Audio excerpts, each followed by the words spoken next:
Salut à tous, aujourd'hui retour sur un autre des adversaires du plombier, j'ai nommé Lakitu. Alors, toute notre histoire débute une fois n'est pas coutume avec Super Mario Bros. Dans ce monument du jeu vidéo, les principaux adversaires de Mario sont les Koopas, à tel point que le grand méchant de l'histoire n'est autre que le roi des Koopas, Bowser. Si Miyamoto et Tezuka ont choisi Koopa, ce n'est pas un hasard. C'était déjà les principaux adversaires des frangins dans le titre arcade Mario Bros. On les retrouve donc tout naturellement dans ce nouvel opus. Seulement voilà, c'est bien beau d'avoir un adversaire récurrent, mais il faut bien apporter un peu de variété à l'aventure pour éviter que le joueur ne s'ennuie. C'est ainsi qu'on retrouve les Goombas, les fleurs piranhas, les pieuvres dans les fonds marins, mais ce que souhaiteraient Miyamoto et Tezuka, c'est un adversaire aérien, un obstacle provenant du ciel. Alors je sais que vous débordez d'idées, vous allez me dire un avion de chasse, un aigle assoiffé de sang, un zombie volant, mais non, toutes ces idées, aussi bonnes soient-elles, ne collent pas. Il faut quelque chose de cohérent avec cet univers, le royaume champignon. Après tout, Koopa est déjà décliné en plusieurs sortes. On a par exemple ceux qui ont des ailes, ceux qui balancent des marteaux, et ceux qui n'ont pas compris qu'ils étaient des tortues et pas des kangourous. Enfin bref, ajoutons un Koopa qui serait dans les airs. Qu'est-ce qui justifie que ce Koopa plane dans le ciel? Voyons voir ce qui s'y trouve. Des nuages, voilà, on tient quelque chose. Pour le rapprocher des célèbres pilotes d'avion, l'équipe décide de lui affubler une paire de lunettes. C'est ainsi qu'apparaît Lakitu, qui naturellement ne se contente pas de suivre les péripéties de nos aventures. Non, il nous envoie des hérisses qu'on peut éliminer en leur sautant dessus, la faute à leur pic.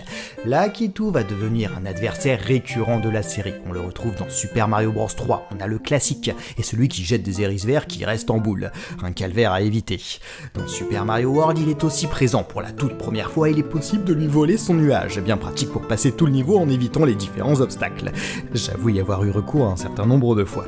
On a aussi des Lakitu qui se cachent dans les tuyaux et nous lancent des hérisses, mais surtout le personnage s'avère plus fourbe qu'auparavant. Le Lakitu pêcheur arbore une vie au bout de sa canne. Vous allez me dire, mais c'est super gentil. Sauf que non, tout ce qu'il souhaite, c'est nous pousser à l'erreur en nous faisant prendre des risques. Pire, le Lakitu fantôme n'a pas une vie, lui, mais une flamme. Au moindre contact, c'est la perte immédiate d'une vie. Dans Super Mario Kart, il n'est pas jouable. Vous pouvez chercher, vous ne le trouverez pas. Et pourtant, dès ce premier épisode de la série, on l'aperçoit annoncer le départ de la course. Forcément, avec ses aptitudes à planer dans les airs, il est le candidat idéal pour nous annoncer le nombre de tours qu'il nous reste, nous repêcher si jamais l'on fait une chute, et nous indiquer si par mégarde nous nous retrouvons en sens inverse. Bon, en même temps, si tous vos concurrents vous font face, vous pouvez vous dire qu'il y a un souci. À vrai dire, Lakitu est tellement à l'aise dans cet exercice qu'il poursuit avec l'aventure du plombier sur 64, Super Mario 64. Ouais, ils se sont pas foulés pour le nom du jeu. Il s'agit du tout premier opus du plombier en 3D. Pour appréhender ce nouvel univers composé de polygones, d'une gestion de caméra et d'un espace bien plus ouvert, les équipes de Nintendo pensent à nouveau à Lakitu. Pour l'intégrer en tant que caméraman, il a la responsabilité de retranscrire en images, pour le joueur, les aventures du plombier. Passez devant un miroir et vous apercevrez Lakitu derrière vous. Et à partir de ce moment, très clairement, on va connaître deux genres de Lakitu. Celui qui est affreusement pénible dans les jeux de plateforme du plombier, il est toujours là avec ses hérisses qui nous balancent en pleine face, et celui beaucoup plus sympathique des Mario Kart, où il annonce simplement le top départ et le nombre de tours qu'il nous reste. D'ailleurs, il est présent dans tous les épisodes de la série. Et n'essayez pas de me faire le coup du « non, c'est pas vrai, il y a un épisode où on le voit pas, c'est le hors-série pour mobile sorti uniquement en Afghanistan qui... » Non, il est présent partout, j'ai vérifié et laissé tomber. Alors, bien sûr, par moments, il est légèrement différent. Dans Super Mario Galaxy 2, Yoshi peut avaler son nuage avec sa langue. Dans New Super Mario Bros 2, en prenant le cercle rouge, le nuage de Lakitu devient doré et celui-ci lance des pièces. Bien plus agréable que recevoir des hérisses.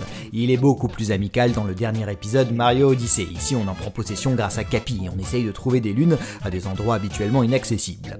Enfin, on trouve deux boss Lakitu. Le premier est Dark Lakitu dans Super Mario Bros DS, ou Lakitonnerre en français, avec ses lunettes de soleil et son nuage gris se prenant un petit peu pour Zeus, il nous attaque avec des éclairs et bien entendu des hérisses.